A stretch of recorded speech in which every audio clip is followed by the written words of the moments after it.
Hei, salutare tuturor! Eu sunt Eva, voi sunteți pe canalul meu. Astăzi am zis să mă joc o rundă de Color Block, pentru că știu că nu am mai jucat de foarte mult timp și n-am mai postat și m-am gândit să încep iarăși să postez și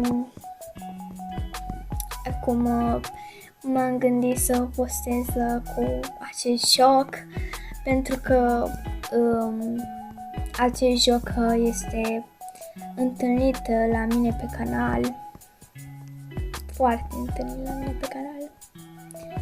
Și înainte aș vrea să-mi aleg un skin, dar nu prea găsesc un skin. Așa că până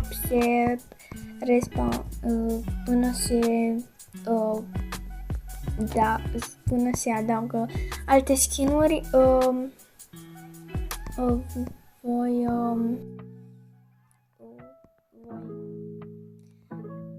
începe meciul și apoi voi lua alte haine. Double point.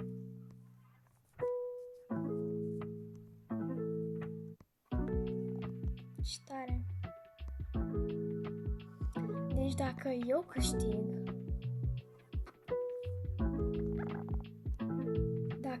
câștig, voi primi double point.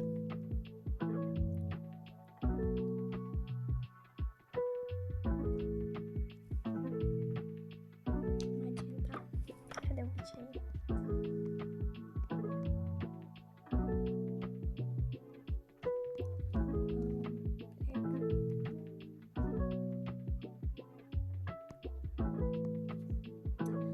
Nu m-am mai jucat de foarte mult timp jocul acesta și nici alte jocuri, nu prea m-am mai jucat Roblox și nici alte jocuri.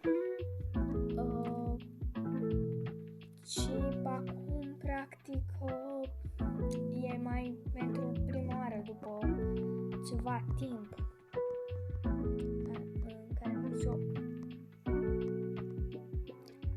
Sunt eu cu o fată, ceilalți cel mai probabil o să pice și am rămas doar eu cu o fată. Sper și cred că eu o să câștig.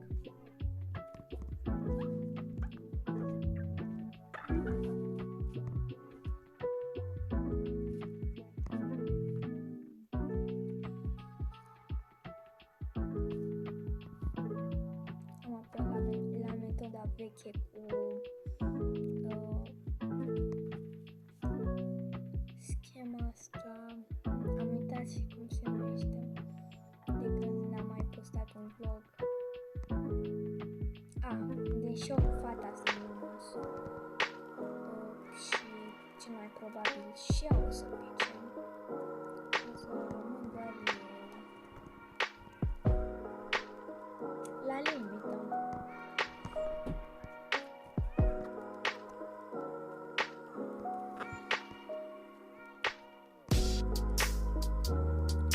Deci încep din ce în ce mai rapid.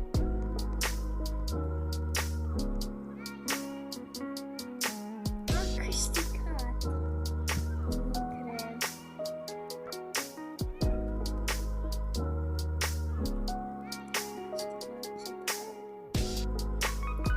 Acum poate găsesc un skin mai drăguț, pentru că chiar vreau să-mi schimb skin. O alegem pe aceasta.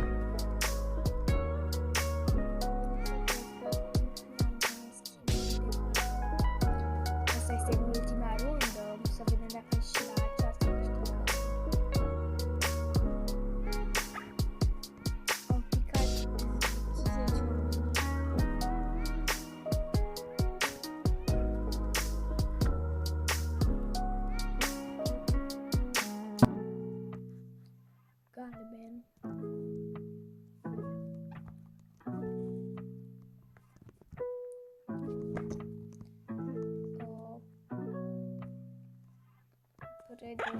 deschis.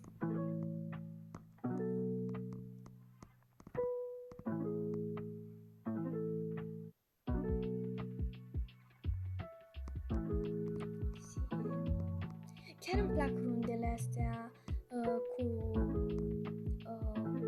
blocuri unele sub altele, pentru că dacă acum cad, pot să, dacă am și norocul, pot să cad pe o bilă, dar nu am căzut pe o bilă și am pierdut, din păcate. Și da, cam acesta a fost vlogul, a fost puțin cam scurt. Dar cam acesta a fost vlogul de astăzi. Și eu am fost Eva. Să dați un subscribe, un like și dacă vreți și un coment dacă doriți. Și eu am fost Eva și noi ne vedem data viitoare.